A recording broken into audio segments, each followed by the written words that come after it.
Hello students, आखिर जिसका डर था वही हुआ।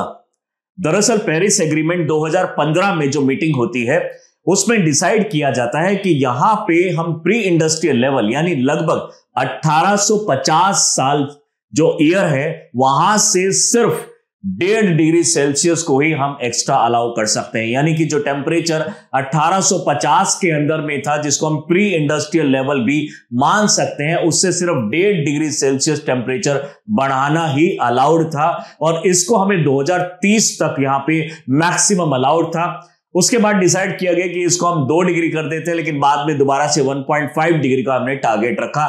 लेकिन 2024 यानी कि पिछले साल जो कि अभी तक का सबसे वार्मेस्ट ईयर माना जाता है, तो एवरेज टेम्परेचर में सबसे ज्यादा जो वार्मेस्ट ईयर है 2024 कंसीडर किया जा रहा है। और अभी जो हमारे एनवायरमेंटलिस्ट क्लाइमेटोलॉजिस्ट है उनका मानना है कि इस 2024 की वजह से जो हमारा 1.5 डिग्री का टारगेट हमें एटलीस्ट 2030 तक लेके जाना था वो हमारा अभी यानी 2024 के एंड में यहां पे अचीव हो गया है। यानी का मतलब है कि टेम्परेचर इतनी फास्ट रेट से बढ़ा है कि स्पेशली 2024 के अंदर में कि जो टारगेट हमें 30 तक पहुंचना था वो हमें इतना जल्दी यहां पे टेम्परेचर बढ़ चुका है, जो कि एक बहुत ही घबराने वाली बात है कि टेम्परेचर जिस रेट से बढ़ रहा है उतना एक्सपेक्ट भी नहीं किया था। बहुत सारे हमारी जो ऑर्गेनाइजेशंस हैं, स्पेशली अगर हम बात करें तो कोपरनिकस या फिर IPCC intergovernmental panel on climate change, world meteorological organisation, even Indian meteorological organisation ने इतना एक्सपेक्ट नहीं किया था कि ये जो टेम्परेचर हमने फ्यूचर के लिए टारगेट डिसाइड किया वो टारगेट इतनी जल्दी खत्म हो जाएगा और 2 डिग्री सेल्सियस वाले टारगेट की तरफ हम बढ़ जाएंगे। आखिर ये ऐसा क्यों हुआ, टेम्परेचर किस वजह से राइज किया गया, 2024 में ऐसी कौन कौन सी एक्टिविटीज हुई कि अभी तक का यानी पूरी हिस्ट्री में अभी तक का सबसे वार्मेस्ट ईयर इसको माना जा रहा है। और 1.5 डिग्री सेल्सियस जो टेम्परेचर हमने कब डिसाइड किया, आइए इन सब चीजों को डिटेल में समझते हैं। सो 2024 the year that breached the 1.5 degree global warming threshold जो हमने डिसाइड किया था कि एटलीस्ट हमने माना था कि कम से कम ये 2030 तक यहाँ पे टेम्परेचर बढ़ेगा, वो यहाँ पे इतनी जल्दी कैसे बढ़ गया आइए देखते हैं। So what breaching 1.5 degree Celsius mean temperature. So officially यहां पे 2024 को first year to breach the 1.5 degree, यानी ये पहला साल होगा जो इस पर्टिकुलर डिग्री को एक्सीड कर गया है। तो एवरेज टेम्परेचर यहां पे कुछ ऑर्गेनाइजेशन के अकॉर्डिंगली 1.6 डिग्री सेल्सियस को क्रॉस किया है और कुछ ऑर्गेनाइजेशन के accordingly 1.7 degree Celsius average temperature इस साल में हमें बढ़ता हुआ दिखाई दे रहा है। तो ये का पहला साल है जो अब आगे से यहां पे टेम्परेचर हमेशा बढ़ेगा। ये एक शुरुआत है ग्लोबल वार्मिंग की, सीवियर लेवल के ग्लोबल वार्मिंग की। क्या ये पर्टिकुलर साल सिग्निफिकेंट यानी एक तरीके से शो कर रहा है, इसका क्या हमारा नेगेटिव इंपैक्ट पड़ेगा, आइए इस चीज को आगे हम देखते हैं। सो इसको एक थ्रेशोल्ड ईयर माना जा रहा है with global emission continuing to grow. This was very much expected. The planet will only get warmer in the coming year. यानी ये अगर इतनी जल्दी हो गया है तो डेफिनेटली आने वाले जो साल होंगे वो इससे भी ज्यादा गर्म होंगे, इतने भी ज्यादा वार्म होंगे। 2025 हमारे लिए एक बहुत बड़ा यहाँ पे अलार्मिंग स्टेज जनरेट कर रहा है। अगर इस 2025 में अगर कंट्रोल नहीं किया गया, हालांकि काफी सारी कंट्रीज ने काफी ज्यादा कंट्रोल भी करने की कोशिश की है, उसके बाद भी अगर टेम्परेचर इतना बढ़ता है तो 2025 में हम और ज्यादा वार्मर टेम्परेचर को देखने वाले हैं और शायद 1.7 के एवरेज टेम्परेचर को भी ये बढ़ा दे और उसके बाद हर साल इससे ज्यादा ही एवरेज टेम्परेचर होगा। यानी प्री इंडस्ट्रियल से मान लीजिए अगर प्री इंडस्ट्रियल में 33 डिग्री सेल्सियस यानी 1850 में अगर 33 डिग्री सेल्सियस था तो अभी 2024 के अंदर में 34.5 डिग्री को क्रॉस कर गया है और एक्सपेक्टेड है कि अब 2025 में ये 35 को भी शायद क्रॉस कर देगा, तो जो कि एक बहुत एक तरीके से बुरी खबर होगी हम लोगों के लिए। देखते हैं न्यूज। तो 2024 has been confirmed as the first year to breach the 1.5 degree Celsius और according to Copernicus climate change service जो हमारा जो सर्वे करता है उसके अकॉर्डिंगली ये सब कुछ पता चला है हमें। स्पेशली जो पेरिस एग्रीमेंट गोल है यहां पे एक तरीके से ब्रीच होता हुआ दिख रहा है, यानी हम इसको इजीली अचीव नहीं कर पाए और हमारा जो 1.5 का जो टारगेट था वो एक तरीके से 30 वाला वो पहले ही हो गया है, तो नेगेटिव डेफिनेटली इसको हम बोल सकते हैं। की हाइलाइट्स की अगर हम बात करेंगे तो कोपरनिकस क्लाइमेट सर्विस के अकॉर्डिंगली हमारा जो टेम्परेचर है, एवरेज टेम्परेचर जो मान रहे हैं कि 1850 से लेकर 1900 के बीच का जो था, वहां का जो एवरेज टेम्परेचर उससे 1.6 डिग्री सेल्सियस ज्यादा टेम्परेचर रिकॉर्ड हुआ है 2024 के अंदर। WMO की अगर हम माने, वर्ल्ड मीटरोलॉजिकल ऑर्गेनाइजेशन, तो 6 डेटा सेट्स अलग अलग जो लिए जाते हैं उसमें माना जा रहा है कि 2024 जो है वो 1.55 डिग्री सेल्सियस वार्मर था प्री इंडस्ट्रियल लेवल से। अब प्री इंडस्ट्रियल लेवल की बात है कि कुछ कंट्रीज 1750 को प्री इंडस्ट्रियल मानती है, कुछ कंट्रीज 1850 को, तो बाद में डिसाइड किया जाता है कि हम 1850 को यहां पे प्री इंडस्ट्रियल लेवल मानेंगे। तो प्री इंडस्ट्रियल लेवल हम 1850 कंसीडर कर रहे हैं। तो जितने भी डेटा सेट्स यहां पे लिए थे वो सब नेगेटिव डायरेक्शन में ही हमें यहां पे दिखा रहे हैं। सभी ये डेटा सेट बता रहे हैं कि 1.5 डिग्री सेल्सियस एक्सीड कर गया है। The significance of this threshold is a key target under the Paris Agreement aimed at limiting the global warming to below 2 degrees Celsius with efforts to cap at 1.5 degrees Celsius to avoid the catastrophic effect. अब कुछ इसको positive भी consider कर रहे हैं, वो ये मान रहे हैं कि चलिए ठीक है, अब लेकिन हम बहुत ज्यादा स्ट्रिक्ट हो जाएंगे, अब बहुत ज्यादा रेस्ट्रिक्शंस हमें करनी पड़ेंगे, इंडस्ट्रियल पॉल्यूशन को कम करना पड़ेगा, ट्रैफिक पॉल्यूशन को हमें कम करना पड़ेगा, और भी बहुत सारे स्टेप हमें उठाने पड़ेंगे। यानी एक तरीके से आप मान सकते हैं कि बोर्ड से पहले जो ये प्री बोर्ड का एग्जामिनेशन होता है वो हमारा खराब हो गया है, तो बोर्ड की प्रिपरेशन में और ज्यादा अच्छी तरीके से जुटना पड़ेगा, ये यहां पे इंडिकेशन यहां पे दिखा रहा है। तो डेफिनेटली एक अलार्मिंग स्टेज है। तो 2 डिग्री सेल्सियस का अब टारगेट यहां पे जो है, अब हमारा वो टारगेट रहेगा कि उसको हम जल्दी से अचीव ना कर पाए। डेफिनेटली यहां पे नेगेटिव सेंस में हम यहां पे बोल रहे हैं कि 2 डिग्री सेल्सियस हम चाहते हैं कि ना बढ़े तो बेटर रहेगा। आगे देखते हैं, अगर हम पैटर्न की बात करेंगे, मंथली ग्लोबल टेम्परेचर जो अबव प्री इंडस्ट्रियल लेवल रहा, मान लीजिए प्री इंडस्ट्रियल में अगर 23 रहा, तो यहां पे अगर हम देख पा रहे हैं तो जनवरी के मंथ में 2024 में जनवरी के मंथ में ये 1.25 एक्सीड करा था 2023 में, और यहां पे 2024 में 1.75 एक्सीड किया। वहीं पे अगर हम यहां पे देख पा रहे हैं फरवरी में ये 1.25 से थोड़ा सा ऊपर था, और ये जो था ये 1.75 के काफी ज्यादा ऊपर था 2024 के अंदर में।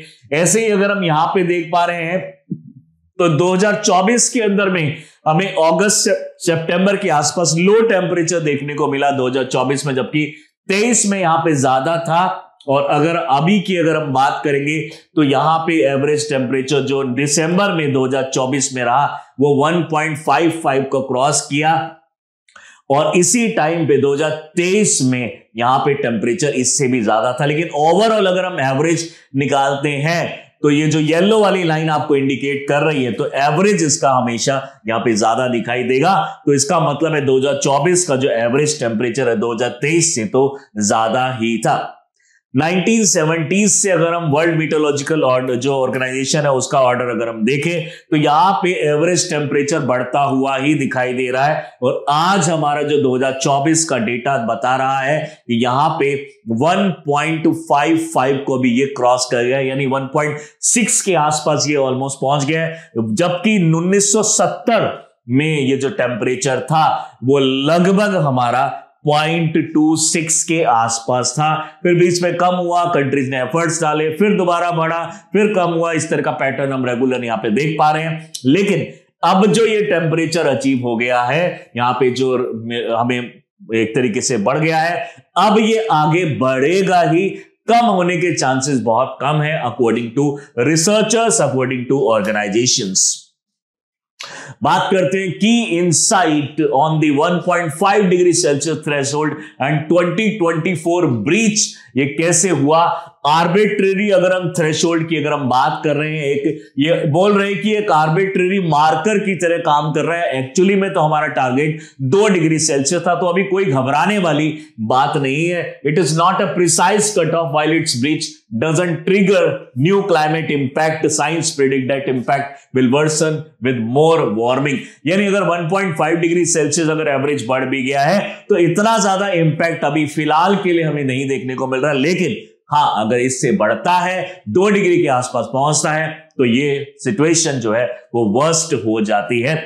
लॉन्ग टर्म की बात अगर हम करेंगे तो 1.5 डिग्री सेल्सियस जो टारगेट है पेरिस एग्रीमेंट 2015 में हुआ, जिसको हम COP 21 के नाम से जानते हैं। यहां पे हमने बहुत सारे टारगेट डिसाइड किए थे। यहां पे इंडिया ने अपनी INDCs intended nationally determined contribution को सबमिट किया था, जिसमें हमने 5 अलग अलग तरह के वादे किए थे।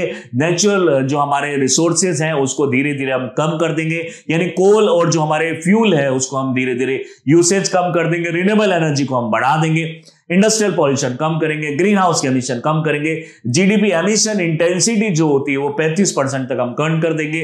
2005 लेवल से अगर कंपेयर करें तो 2030 तक हमें उसका कम करना है। तो ऐसे बहुत सारे टारगेट रखे गए थे, जिसमें से एक टारगेट था हमारा 1.5 डिग्री सेल्सियस का। तो लॉन्ग टर्म अगर हम देखेंगे ट्रेंड तो 20 और 30 साल का, not individual year on month. यहां पे ये बात करें कि 2024 को हमें यहां पे जिम्मेवार नहीं ठहराना चाहिए। 2024 से पहले भी 20 से 30 साल यहां पे बहुत सारी ऐसी एक्टिविटीज हुई है, उसका भी बहुत बड़ा कंट्रीब्यूशन है इस पर्टिकुलर टेम्परेचर में। तो हम ऐसा नहीं मान सकते हैं कि अभी आगे टेम्परेचर बढ़ेगा ही, हो सकता है कुछ टाइम के लिए सैचुरेशन पॉइंट पे या फिर स्टैग्नेंट पॉइंट पे पहुंच जाए। WMO की अगर हम प्रेडिक्शन की अगर हम बात कर रहे हैं तो ये वार्न कर रहा है for over 2 years that the threshold would likely to cross before the 2027। उन्होंने बोला है कि अगर अभी भी नहीं हुआ है तो एटलीस्ट 2027 तक यहां पे, और हो सकता है इससे पहले भी यहां पे थ्रेशोल्ड अचीव हो जाए 1.5 डिग्री सेल्सियस का। तो मेन चीज है कि अभी भी कोई इमीडिएट रेस्पॉन्स यहां पे हमें नहीं दिखाई दे रहा है। So is unlikely to lead to immediate policy changes despite ongoing warning. जो हमारा global emission are rising and 2030 emission target are likely to be missed. ऐसा हो सकता है कि 2030 तक का जो टारगेट है हमें ऐसा लग रहा है कि ये मिस हो गया। अभी बहुत ज्यादा यानी एक्शन लेने की जरूरत नहीं है, लेकिन इन कंट्रीज को शायद ये नहीं पता है कि एक बार अगर टेम्परेचर बढ़ना स्टार्ट हो जाए तो हम जो रिकॉर्ड देख रहे हैं वो डिक्रीजिंग ऑर्डर में हमें नहीं दिखाई दे रहा है, वो हमेशा इंक्रीजिंग ऑर्डर में दिखाई दे रहा है। तो एक अलार्मिंग स्टेज है, हमें वर्क करने की जरूरत है। हालांकि अभी कंट्रीज बहुत ज्यादा एक्टिव मोड में इसमें नहीं आई है, लेकिन अभी जरूरत है कि एक्टिव मोड में यहां पे आया जाए। तो 2024 को इतना ज्यादा वार्मेस्ट यानी वार्मेस्ट ईयर अभी तक का ऐसा क्यों माना जा रहा है? ऐसी कौन कौन सी एक्टिविटीज हुई हैं? तो सबसे पहली जो एक्टिविटी देखने को मिल रही है एल नीनो की वजह से। एल नीनो के अंदर में आप जानते हैं हमारी जो ट्रेड विंड्स है वो बहुत ज्यादा वीक हो जाती है, जिसकी वजह से वेस्ट पैसिफिक से जो गर्म पानी है वो वापस से ईस्ट पैसिफिक की तरफ में मूव करने लग जाता है। तो इसको अभी एक मतलब यानी रीजन माना जा रहा है कि इसने टेम्परेचर यहां पे बढ़ाया होगा, और यहां पे not as strongly as this. यहां पे 2015 और 2016 से कंपेयर करके ये भी बोल रहे हैं कि एल नीनो आया है, नो डाउट, बट 2015-16 के एल नीनो के बराबर तो नहीं था। तो टेम्परेचर यहां पे कैसे बढ़ा? El Nino typically causes global warming by raising sea surface temperature, especially ये पैसिफिक ओशन का बढ़ा सकता है, बट ऐसा नहीं है कि पूरे के पूरे हमारे वर्ल्ड में पूरा अर्थ पे हमारे टेम्परेचर बढ़ा दे।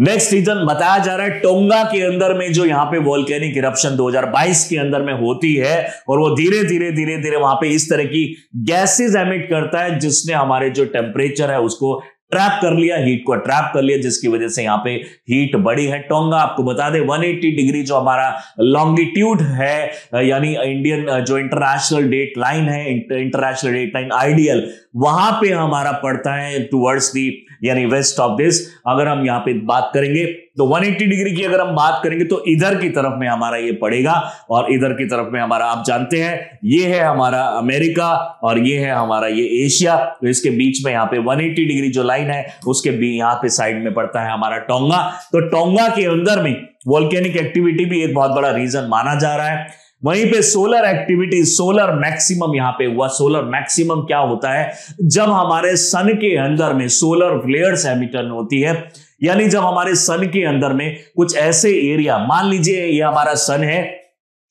ये हमारा कोर है, रेडिएटिव जोन है, कन्वेक्टिव जोन है, फोटोस्फीयर है, क्रोमोस्फीयर है, कोरोना है, कोरोनाग्राफ है। तो ये अगर हम सारी चीज अगर हम देख रहे हैं तो यहां से कभी कभी किसी पर्टिकुलर रीजन में बहुत सारा डेंसिटी होने की वजह से ये अपनी खुद की मैग्नेटिक फील्ड जनरेट करने लग जाता है। और जब ये पर्टिकुलर रीजन खुद की मैग्नेटिक फील्ड जनरेट करने लग जाएगा तो कोर से आने वाले जो पार्टिकल्स हैं, कोर से आने वाले पार्टिकल्स को ये रिपल कर देता है, अट्रैक्ट नहीं करता है, क्योंकि इसकी मैग्नेटिक फील्ड बहुत ज्यादा हो गई है। और जब ये पार्टिकल यहां से रिपेल होके कहीं और से निकलता है, और मान लीजिए इधर है हमारे पास अर्थ, तो हमारे अर्थ के ऊपर में स्ट्रॉन्ग सोलर फ्लेयर्स का अटैक होता है, जिसकी वजह से टेम्परेचर बढ़ सकता है। तो ये जो साइकिल होती है लगभग 11 साल की साइकिल होती है।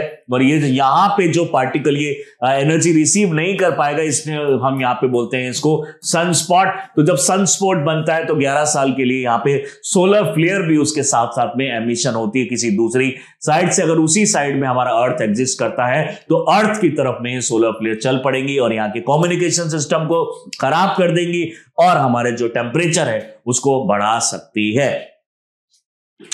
फर्दर बात करते हैं जो हमारा फैक्टर रेस्पॉन्सिबल है इस पर्टिकुलर टेम्परेचर के लिए, El Nino like condition in multiple ocean. इन्होंने बोला इसी तरह की जो कंडीशन, जैसे कि आप जानते होंगे कि इंडिया के अंदर में भी ऐसी बहुत सारी कंडीशन आ सकती है, जैसे कि इंडियन ओशियन डाइपोल है, जूलियन मेडन ऑसिलेशन है। ये सारे जो पार्टिकल जो हमारे जो अलग अलग तरीके से ये एक्ट कर रहा है, वहां पे भी टेम्परेचर यहाँ पे बढ़ने की आशंका है।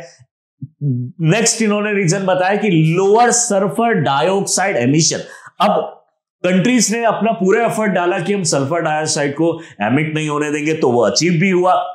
काफी सारी कंट्रीज ने सल्फर डाइऑक्साइड की जो एमिशन है उसको कम कर पाए, लेकिन उससे एक दूसरा इंपैक्ट हुआ। सल्फर डाइऑक्साइड हमारे सन से आने वाली रेडिएशन को रिफ्लेक्ट कर देता है, तो सनलाइट अर्थ तक नहीं पहुंच पाती। यानी ये अगर हमारा अर्थ है और आसपास हमारे सल्फर डाइऑक्साइड है तो यहां से वो रिटर्न एल्बिडो हो जाएगा। लेकिन अगर सल्फर डाइऑक्साइड ही कम है तो सनलाइट डायरेक्टली एंटर करेगी। तो यानी हम एनवायरमेंट में पॉल्यूशन कम करने की कोशिश कर रहे हैं, जिससे हमारा टेम्परेचर और यहां पे बढ़ता हुआ दिखाई दे रहा है। तो सल्फर डाइऑक्साइड भी एक रीजन यहां पे बताया जा रहा है।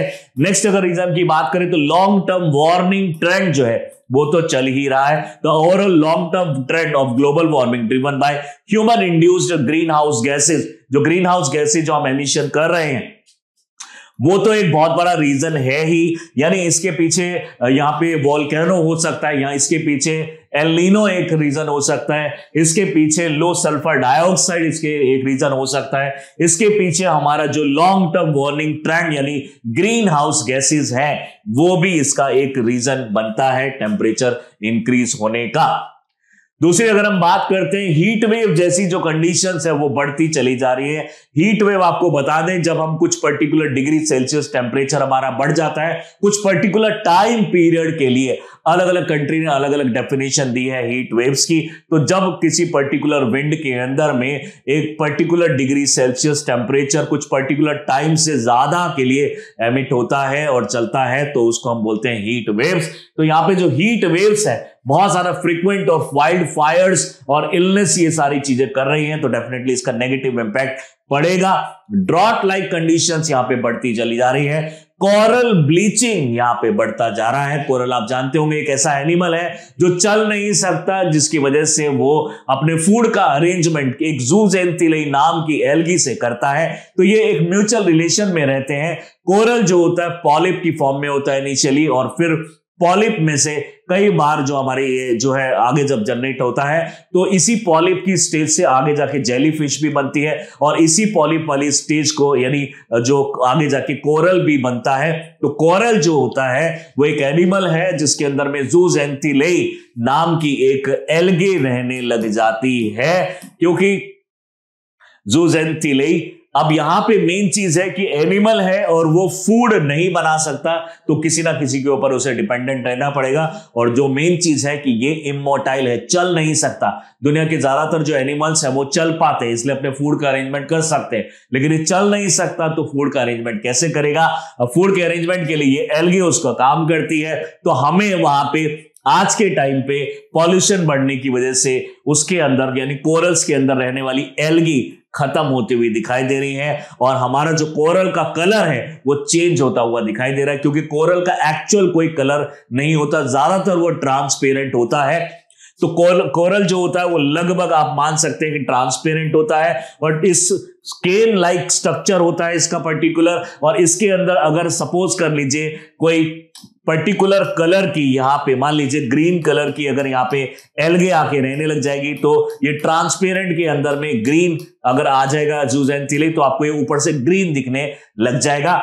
और जब पॉल्यूशन बढ़ेगा तो ये अंदर का जो ग्रीन है धीरे धीरे खत्म होता चला जाएगा और उसी को हम बोल रहे हैं यहाँ पे कोरल ब्लीचिंग, यानी कोरल का कलर चेंज हो रहा है। तो ये भी एक साइन है कि यहाँ पे एनवायरमेंटल पॉल्यूशन बढ़ता चला जा रहा है। स्पीशीज माइग्रेशन करना स्टार्ट कर देती हैं। इवन आर्कटिक वाले रीजन में हमें स्पीशीज को देख रहे हैं कि वो बहुत सारा फ्रेजाइल एनवायरनमेंट में रहती है और जहां पे हमारा बहुत कम इंपैक्ट पड़ता था आज हमें सबसे ज्यादा इंपैक्ट देखने को मिल रहा है। यानी कि दुनिया में अगर सबसे ज्यादा एनवायरनमेंट में चेंज हो रहा है, सबसे ज्यादा अगर यहाँ पे टेम्परेचर कहीं पे चेंज हो रहा है तो वो है आर्कटिक रीजन। और दुनिया के ज्यादातर साइंटिस्ट ऐसा मानते हैं कि 2050 तक आर्कटिक का खात्मा हो सकता है, यानी आर्कटिक के मैक्सिमम जो ग्लेशियर हैं वो मेल्ट डाउन होके परमानेंटली वहां पे खत्म हो जाएंगे।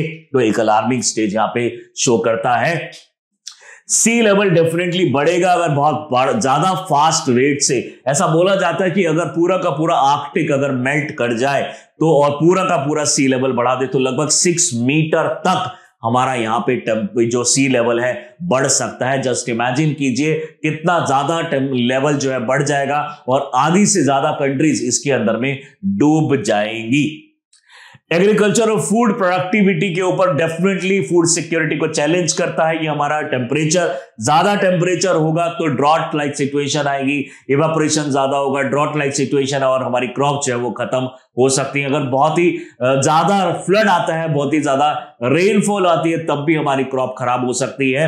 यानी दोनों ही साइड में हमें एक तरीके से खाई ही नजर आती है। तो ज्यादा टेम्परेचर और लो टेम्परेचर दोनों ही हमारे लिए खतरनाक हो सकते हैं। ज्यादा रेनफॉल, लो रेनफॉल भी खतरनाक हो सकते हैं। तो हमें एक मीडियम यहाँ पे रेनफॉल रहनी चाहिए, मीडियम टेम्परेचर रहना चाहिए और मीडियम ह्यूमिडिटी रहनी चाहिए ताकि क्रॉप सर्वाइव कर सके।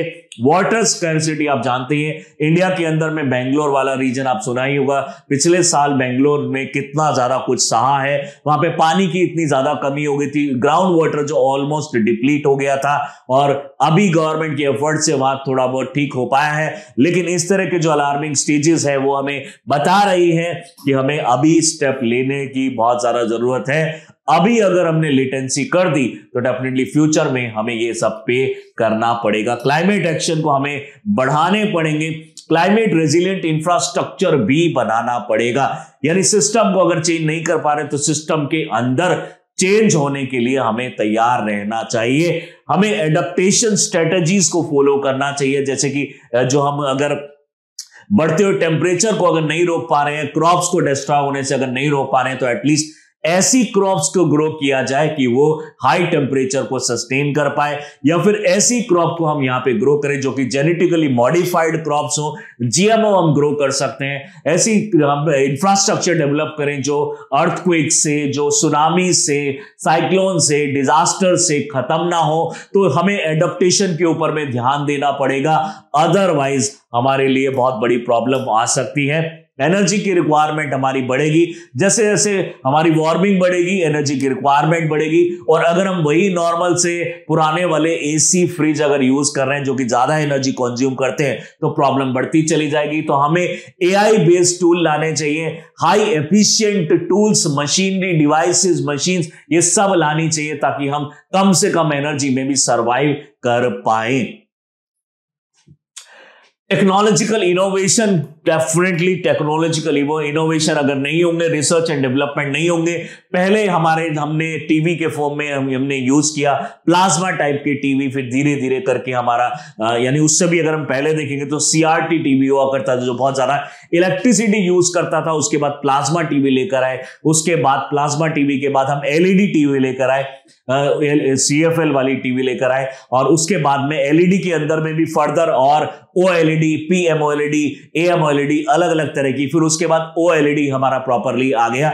और इस तरीके से धीरे धीरे पावर का कंजम्पशन जो है वो धीरे धीरे कम होता जा रहा है। इसी तरीके से बल्ब्स, पहले हम इनकैंडेलेसेंट फ्लोरेसेंट बल्ब्स यूज करते थे, धीरे धीरे सीएफएल आया और सीएफएल के बाद में हम एलईडी बल्ब्स है, और एलईडी बल्ब से भी अब धीरे धीरे हम आगे ओएलईडी बल्ब्स की तरफ में बढ़ रहे हैं। यूपीएससी ऐसे क्वेश्चन बार बार पूछता गया है, यानी ऐसे क्वेश्चन पहले भी आ चुके हैं। सीएफएल एलईडी के अंदर में पहले क्वेश्चन जो पूछा जा चुका है, ओएलईडी के बारे में 3-4 बार क्वेश्चन पूछा जा चुका है। और ये जो स्टेप्स अगर हम उठा रहे हैं तो इसी को हम बोलेंगे एडेप्टेशन स्टेप, यानी अगर हम पावर की बहुत ज्यादा रिक्वायरमेंट है, इस तरह के अप्लायंसेस, डिवाइसेस बना लें जो कम पावर को कंज्यूम करें।